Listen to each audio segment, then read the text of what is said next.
ગુરુ બિન જ્ઞાન ન ઉપજે, ગુરુ બિન મીટે ન ભેદ, ગુરુ બિન સંશય ન મીટે, ભલે ને વાંચો ચારો ભેદ. હવે આ જે જગ્યાએ ઊભા છીએ તમને એમ થશે કે વાત તો વૃક્ષારોપણ છે ને ગુરુની ક્યાંથી વાત આવી. તો મિત્રો ખરેખર અહીંયા આ ગુરુના પ્રતાપથી, ગુરુના માર્ગદર્શનથી, ગુરુના આશીર્વાદથી આ કામ થઈ રહ્યું છે. પૂજ્યપાદ ગોપતિ 105 ભૂપેશ કુમારજી નાથ દ્વારા રાજસ્થાન ખરેખર સેવા થાય છે. એમ થાય છે કે ભગવાન શ્રી કૃષ્ણ ત્યાં ખરેખર હાજર હશે અને એ જ વિચારધારામાંથી એ સંસ્કારો લઈ અને એક એવું યુગલ જે ભાનુશાલી સમાજનું તો ગૌરવ છે જ પણ આપણા કચ્છનું ગૌરવ છે. એ મૂળ વમોટી હાલ જામનગરમાં બહેન શ્રી રેખાબેન નિલેશભાઈ મંગે અને આ પરિવાર ભાનુશાલી સમાજનો એક એવો પરિવાર છે કે જે નાથ દ્વારા કૃષ્ણની ભક્તિ કરે છે, જેમના હૃદયમાં ઉદ્ધવરામજી જે છે, જેમના શ્વાસોમાં વાલરામજી જે છે. એટલે કહી શકાય કે આ પરિવાર એટલો સમર્પિત છે અને એટલે જ આ કામ થઈ શકે. મિત્રો હું કરણને કહીશ કે કરણ એકવાર પહેલા કેમેરો ફેરવી લે. આજુબાજુના તમને જે ટ્રી ગાર્ડ દેખાય છે આ બધા ટ્રી ગાર્ડની જગ્યાએ એક સમયે ટ્રી હશે એટલે કે ઝાડ હશે. અત્યારે માત્ર પિંજરા દેખાય છે પણ જ્યારે વરસાદ વરસી જશે એટલે બધી જગ્યાએ અહીંયા તમને ઝાડ દેખાશે. તો આ એક મોટો પ્રોજેક્ટ છે અને આ પ્રોજેક્ટ માટે મનજી બાપુના એક કહી શકાય કે બોલને પકડી અને એમણે કીધું કે ના અમારે અહીંયા ગોકુળધામ બનાવવું છે આ સેવાધામને. તો એની વિગત આપણે ગુરુ પાસે લેશું, કનુબાવજી પાસેથી. પણ એ પહેલા એ પરિવારમાંથી રેખાબેન નિલેશભાઈ મંગેના પરિવારમાંથી જે અત્યારે આપણી પાસે વડીલ છે એમની પાસે જાણશું કે કેવી ખુશી છે. આજે અહીંયા સપાટ ભૂમિ છે પણ 1 વર્ષ પછી અહીંયા જંગલ બની જશે. તમારો પરિચય આપજો. ગોવિંદ મંગલદાસ, ભાનુશાલી, ગામ ભવાનીપુર. જી, આજે પ્રથમ ચરણમાં આપણે વૃક્ષારોપણ થયું. તમારા બધાના સાક્ષીમાં તમારે જે છે આપણા સદસ્યશ્રીને આ બધા વડીલોને હાજરીમાં કેટલી ખુશી થાય છે? બહુ ખુશી થાય છે. આ અમારી છોકરીને આ વિચાર આવ્યો. જી, એણે કીધું મારે રાતા તળા 2000 ઝાડ વાવવાના છે. વાહ. તો મેં કીધું વાવી નાખું. તેણે દાતાએ પોતે બન્યા આ ઝાડ વાવણી રોપવાનું ચાલુ થઈ ગયું છે. બરાબર. એટલે તળાવ તો હતું જ તળાવ પણ હવે વૃક્ષો આવી ગયા છે. તો હવે તમને શું લાગે છે કે લોકો પહેલા અહીંયા ફરવા આવતા બોટમાં ફરતા પણ હવે અહીંયા જંગલમાં પણ એ લોકો બેસશે? જેમ તમે વાત કરી આપણા જે દાતા કે નાની નાની હટ બનાવવામાં આવશે, ભૂંગા બનાવવામાં આવશે, તો મને લાગે છે કે એક ટુરિસ્ટ સાથેનો પોઈન્ટ પણ બનશે. શું લાગે? ટુરિસ્ટનું પોઈન્ટ તો બની જ ગયું છે, ચાલુ જ છે બધું, બનશે પણ હજી ઘણું કામ બાકી છે. એ લોકોના દાતાથી જ થશે બધું. ક્યાં વાત. તો હવે જે ચારણ છે અને ચારણ જે છે એ ક્યારે પણ ખોટું ન બોલે અને ખોટા વખાણ ન કરે. એ હોય ભાઈ કચ્છી હોયડો વામે. હવે અત્યારે જે છે એમને કહેશું કે ભાઈ તમને કેવી લાગણી થઈ છે ચારણ તરીકે જે છે તમે આખા સમગ્ર પરિસ્થિતિ અત્યારે થઈ રહી છે અને કચ્છ માટે પ્રેરણારૂપ કઈ રીતે માનો છો? મળીએ આપણે શ્યામભાઈને. શ્યામભાઈ, સૌપ્રથમ મારે એ જાણવું છે, ખરેખર અદ્વિતીય કામ છે અને એમાં પાછું મેં ગુરુનો એક જે દોહો કીધો, ગુરુ વગર તો બધું અધૂરું છે. રેખાબેન નિલેશભાઈ મંગે મોટી આપણું અબડાસાનું ગૌરવ, કચ્છનું ગૌરવ. આજે જામનગરમાં ખૂબ માતાજી એને જે છે સુખી રાખ્યા છે પણ સંપત્તિ એ આડાપાટે ચડી જતી હોય જો સારી જગ્યાએ ન વપરાય. પણ આમની જે સંપત્તિ જે છે એ સદ માર્ગે જઈ રહી છે. શું કહેશો? જી, ગુરુ બિન જ્ઞાન ન ઉપજે અને ગુરુ બિન મીટે ન ભેદ, ગુરુ બિન સંશય ના ટળે, ભલે વાંચો ચારો વેદ. અત્યારે જેમ તમે વાત કરી એમ શ્રીમતી રેખાબેન નિલેશભાઈ મંગે એ પરિવાર સાથે મને પણ મળવાનું એક અવસર થયું હતું. હું ખાસ કરીને જેમ તમે વાત કરી કે સંપત્તિ છે એનો સદુપયોગ ક્યારે થાય? જ્યારે તમને સારા ગુરુ મળે. ક્યાં વાત. તમારા પરિવારમાં ખાલી તમારા મા બાપનું નહીં પણ 71 પેઢીના પૂન ભેગા થયા હોય ને ત્યારે તમારી જે લક્ષ્મી છે એ સદુપયોગમાં તમે વાપરી શકો. એટલે ખરેખર બીજી વાત કે આદરણીય નિલેશભાઈ એમનો જે ધર્મપત્ની છે અત્યારે ઘણી જગ્યાએ માણસને 200 રૂપિયા વાપરવા હોય તો ઘરે રજા લેવી પડે છે. તો હું નિલેશભાઈને મળેલો છું. એક પ્રકૃતિ પ્રેમી છે, ગૌ પ્રેમી છે. ખાસ કરીને ભગવાન શ્રીનાથના જેમના ઉપર પૂર્ણ આશીર્વાદ છે.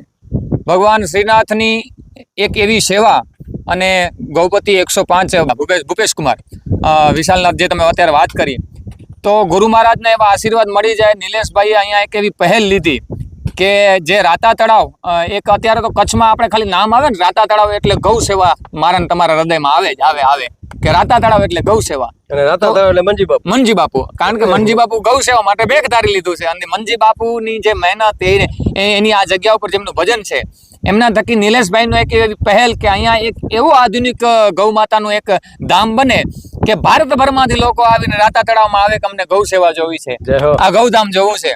જેમ પથમેળા રાજસ્થાન જાય છે લોકો, હવે અહીંયા પણ કચ્છમાં આવશે એટલે આપણે કચ્છ તરીકે ગૌરવ લઈ શકીએ છીએ. એમાં અબડાસાની ભૂમિ ઉપર એ તો બીજાને આશરાની ભૂમિ છે. જય હો. અને ગૌ માતા માટે થઈ અને આવી જ્યારે રાતા તળાવમાં આવું ધામ થઈ રહ્યું છે, ખાસ કરીને જે વિચાર આવે છે નિલેશભાઈને મારે કોઈ, કારણ કે બાળક કો જો માત પ્રિય અને ભગવત કો ભગવાન, બાળક કો જો માત પ્રિય ભગત કો ભગવાન, ત્યો અતિ પ્રિય કવિ કુલ કો દાની જન કા નામ. ક્યાં વાત જે સાચા માર્ગે દાન દઈ રહ્યા છે એને અમે ખરા હૃદયથી ખરા ચોકમાં અને જાહેરમાં બિરદાવવા માટે થઈ અને અમને કોઈ પણ અપેક્ષા નથી, કારણ કે મરું ભલે માગું નહીં, અપને તન કે કાજ, પણ પરમાર્થ કે કારણે માગતા ના આવેલા જ. નિલેશભાઈને ખરેખર જેટલું અભિનંદન આપું છું એટલું ઓછું છે. નિલેશભાઈ એક ભજન પ્રેમી છે, એક સારા માણસ છે. અને બીજી તમને એક વાત કહી દઉં કે પૈસો છે, આ ધરાના એક કવિને કોઈ પ્રશ્ન કર્યું જયમલસિંહ કે આપણે જેમ શરીરના આભૂષણ છે, ચેન પહેરીએ કે કાનમાં દીકરીઓ પહેરતા હોય કે એ બધા માણસના આભૂષણ છે, તો ધરતીના આભૂષણ કોણ? આ ધરાના આભૂષણ કોણ? ધરાના ઘરેણા કોણ? ક્યાં વાત. તો કવિએ ત્રણ કીધું કે ત્રણ ધરાના ઘરેણા છે આ ધરતીના. કોણ? તો કે સબલક્ષમી, ની ગર્વ ધની અને કોમળ વિદ્યાવંત. સબલક્ષમી એટલે બળવાન હોવા છતાં પણ ક્ષમા આપી દે, જય હો. ઈ આ ધરતીનો ઘરેણો. બીજું કે ની ગર્વ ધની, નિલેશભાઈ જેવા જેના પાસે અઢળક પડ્યું છે, અઢળક દેવાની છે, અને પાછો એમ કહે છે કે લોગ બ્રહ્મ મુજ પે કરે તાકસે નીચે નેન, દેવના હાર કોઈ ઓર હે, દેવના હાર મારો શ્રીનાથ છે, અને દેવત હે દિન રેન, પણ લોગ બ્રહ્મ મુજ પે કરે તાસે નીચે નેન. એટલે હું નીચે જઉં છું, એટલે હું નીચે બેસું છું, મારા પાસે કાંઈ નથી, જે છે એ શ્રીનાથ આપે છે. એટલે ની ગર્વ ધની, જેને ધનવાન છે છતાં પણ જેમને ગર્વ નથી, એટલે કે સબલક્ષમી, ની ગર્વ ધની, કોમળ વિદ્યાવંત, બધું જાણવા છતાં જેના પાસે અઢળક વિદ્યા હોય છતાં પણ કોમળ થઈને જીવે છે ને, આ ત્રણેય ધરતીના આભૂષણ છે. કવિ કીધું કે સબલક્ષમી, ની ગર્વ ધની અને કોમળ વિદ્યાવંત, ભૂ ભૌષણી એ તીન હે, બાકી તો ઉપજત ખપત આનંદ, બાકી ઉપજત ખપત આનંદ. એટલે રાતા તળાવ ધામે ફરી પાછો હું આદરણીય નિલેશભાઈને વારે ઘડી એટલા માટે નામ લઉં છું સાહેબ કે નિલેશભાઈ જેવા અઢળક આ ભારતમાં ધનવાન માણસો છે, પણ વિચાર જે નિલેશભાઈને આવ્યો છે ને, એવી પરમાત્માને આશાપુરાને પ્રાર્થના કરું છું કે આવા વિચાર બધાય ધનવાનોને આપે અને આવા બધાય સારા કાર્યો થાય. આપણે જે જગ્યાએ ખાસ જરૂર છે, જે ગૌ માતા માટે થઈને, આપણી પ્રકૃતિ માટે થઈને, એમાં તમે દાન દ્યો, અને તમે દાન દ્યો છો અને રાજીપો અમને થાય છે, એનું કારણ એ જ છે કે આ પ્રકૃતિનું કાર્ય થઈ રહ્યું છે. સાહેબ ખૂબ ખૂબ ધન્યવાદ છે. તો એની અંદર આપ કહી શકાય કે અમે પણ હતા, જ્યારે વૃક્ષો જ્યારે મોટા વટવૃક્ષ બની જાય ત્યારે શ્યામભાઈ એમ કહે છે કે ભલે અમે કાંઈ નહોતું આપ્યું, પણ આવીને બે શબ્દો બોલી ગયા છે, એટલે તન મન અને ધનથી પણ તમે જે છે તમારું યોગદાન એ આપી શકો છો. કોઈક આવીને સારા વિચાર આપજો, કોઈક આવીને એકાદ જે છે વૃક્ષને પાણી પાજો, કોઈક આવીને જે છે એને જે છે છાંયણે આવીને બેસીને તમે વહાલ કરજો, તો એ સાહેબ ઘણું છે. આપણે બધી જરૂર નથી કે તમે સંપત્તિ જ આપો, પણ આવીને કંઈક તમે તન મન અને ધનથી તમે આપી શકો છો સેવા. ખાલી આવીને એકાદ ગાયને તમે હાથ ફેરવશો ને સાહેબ, તો તમને ઘણી બધી બીમારીઓ દૂર થશે. વિરામ તરફ જાઉં છું, કનુ બાવાજીને મળીશ કે બાવાજી આ ખાસ કરીને અત્યારે ગુરુ કઈ રીતે આ આખું કામ થઈ રહ્યું છે ને હવે કેટલા સ્ટેપમાં આપણે કામ જે છે એ પૂર્ણ થવા જઈ રહ્યું છે, આગામી શું આયોજનો છે. અને એ પહેલાં જે શ્યામભાઈએ વાત કરી કે સંપત્તિ તો ઘણા પાસે છે, તો સુસ્તું કેમ નથી? એ સુસ્તું નથી મિત્રો, એમની પાસે સદગુરુ નથી.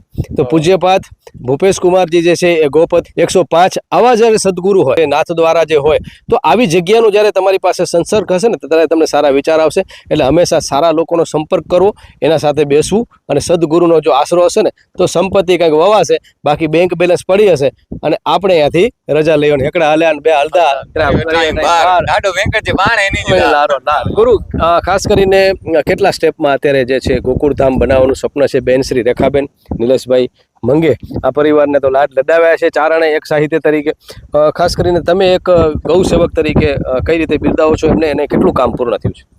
આ પ્રથમ ચરણમાં તો જેમ ચોમાસાથી પહેલા વૃક્ષારોપણ જરૂરી જ હોય, અને નિલેશભાઈને ખરા સમયે ગૌ સેવાના સાથે જે અત્યાધુનિક અતિ આધુનિક ગૌશાળા, એટલે એ લોકોએ નામ આપ્યું છે કે આપણે વૃંદાવન ધામ બનાવવાનું છે, કે ગાયો વૃંદાવનમાં સારી લાગે, પણ વૃંદાવન છે ને એ વૃક્ષોથી સારું લાગે. એટલે સૌથી પ્રથમ ચરણમાં વૃક્ષોનું વાવેતર, અંદાજે લગભગ 2000 વૃક્ષોનું વાવેતર તળાવની આજુબાજુ અને રાતા તળાવ આવો અથવા જાઓ, રોડની બંને બાજુ પણ વૃક્ષારોપણ થશે. એના સિવાય આજુબાજુમાં હજી જગ્યા આપણે ગોતીએ છીએ. એમનું તો લક્ષ્ય બહુ ખૂબ મોટું છે, પણ સાથે સાથે ગૌ માતાઓને જે તકલીફો પડે છે ને એની સાથે જે માનવ શ્રમ થાય છે, એ માનવ બળ ઓછું લાગે એવી રીતે અત્યાધુનિક શેડ બનાવવાના છે. લગભગ 3 થી 3.5 વર્ષમાં આ કાર્યો સંપૂર્ણ કરવાના છે, જેના પ્લાન અને નકશા પણ બની ગયા છે. થોડી ઘણી વહીવટી કાર્યવાહી બાકી છે, તો લગભગ 3 થી 3.5 વર્ષમાં ગૌ માતા માટેના આશ્રય સ્થાન છે, એ પણ થઈ જશે. સાથે સાથે હોસ્પિટલનું કાર્ય ચાલુ છે અને કરસનદાસ પરસોત્તમ ચાંદ્રા પરિવાર દ્વારા અન્ય એક 3 શેડનું જે નિર્માણ થવાનું છે એનું કામ ચાલુ છે. ઘાસ ગોડાઉનનું કાર્ય પણ શરૂમાં છે. સાથે સાથે મૂળ જેના આશરે બેઠા છે એવા શ્રી આશાપુરા માતાજી મંદિરનું પણ નિર્માણ કાર્ય ટૂંક સમયમાં જ શરૂ કરવાના છીએ. તો સૌ આ અનન્ય દાતાઓ જે છે અને એમના વડીલોની કૃપાથી એ દાતાઓએ જે દાન આપ્યું છે એ દાનના સથવારે અમે સૌ સંસ્થા પ્રેમીઓ આ કાર્યમાં જોડાઈને લગભગ 5 થી 5.5 વર્ષમાં આ કાર્ય પૂર્ણ કરવાના છે. અંતિમ પ્રશ્ન, ખાસ કરીને તન મન અને ધનથી વાત છે. સ્થાનિક લોકપ્રતિનિધિ કેટલા ઉપયોગી થાય છે, સરકારની ખાસ કરીને જે છે આ બાબતની વહીવટી પ્રક્રિયામાં એ સહયોગ કઈ રીતે થાય છે, તો આ કામ અઘરું છે, પડકાર છે, કઈ રીતે બધાનો સહયોગ મળતો જાય છે? સૌપ્રથમ ખાલી ગૌ સેવાની વાત કરીએ તો એક પ્રતિ ગૌવંશ અગર બીમાર ગૌવંશ હોય તો એને 120 થી 150 સુધીનો ખર્ચ, કારણ કે એમાં દવાઓ પણ સામેલ થાય છે. અને જો સશક્ત ગૌવંશ હોય તો 70 થી 100 રૂપિયા, પછી એના કદ પ્રમાણે એને ખોરાક જોઈતો હોય.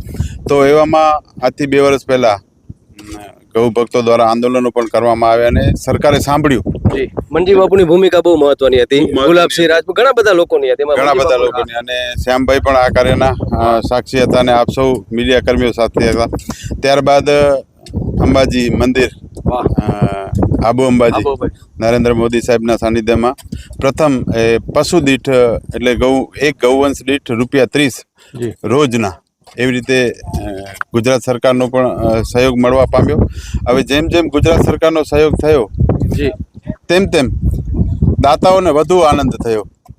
એટલે દાતાશ્રીઓ જે દાન આપતા હતા ને અમને બીક હતી કે આટલા બધા દુષ્કાળો આવ્યા, કોવિડ આવ્યું, ત્યારે ઘણી વખત એવું મનમાં વિચાર આવતો કે હવે આવતા દિવસોમાં આ પરમારથના કાર્ય કેમ થશે. પણ મનોરથી પરિવારો ખૂબ વેગમાં પ્રભુએ મોકલ્યા. અને એક સાક્ષી તમને કહી દઉં કે અમારા કરતાં પણ જે અહીંયા ગૌમાતા છે, અમે ભલે કહીએ છીએ કે પાંજરાપોળમાં આશ્રિત ગૌવંશ, પણ હકીકત એવું છે કે પાંજરાપોળમાં જે ગૌવંશ છે ને એના આશ્રિતો અમે છીએ. ક્યાં વાત છે, ક્યાં વાત. કારણ કે એમને જેટલું જોઈએ ને એ દાન કે દાતાશ્રીઓને બોલાવી જ લે છે.